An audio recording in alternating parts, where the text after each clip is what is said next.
If यो video हजुरहरूको for you पेजमा आइरहेको छ भने this reading is for you timeless collective reading हुनेछ तपाईँको रिलेसनसिपको लागि तपाईँको पार्टनरको करेन्ट फिलिङ्स अहिले के छ let me see about that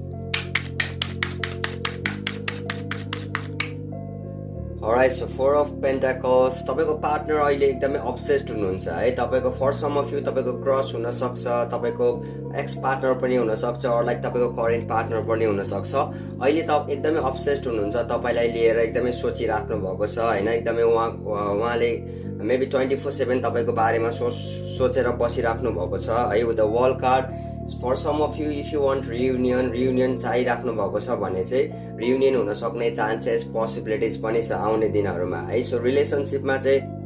with the temperance new beginning fresh start हुन सक्ने चान्सेस पोसिबिलिटिज छ है रिलेसनसिप अझै करेन्ट रिलेसनसिपमा हुनुहुन्छ भने अझै कमिटेड वेमा अगाडि बढ्ने म्यारिज कमिटमेन्टहरू दिन सक्ने तपाईँको पार्टनरले if you guys are in no contact situation reconciliation हुन सक्ने चान्सेस पोसिबिलिटिज पनि छ maybe for some of you cross हुनसक्छ तपाईँको रिलेसनसिप पोसिबिलिटिजहरू पनि छ है अल इन अल पोजिटिभै छ type 555 to claim this energy since this is general reading सबैलाई रेजोनेट नहुन सक्छ if you want personal tarot reading with me you can directly DM me. Thank you.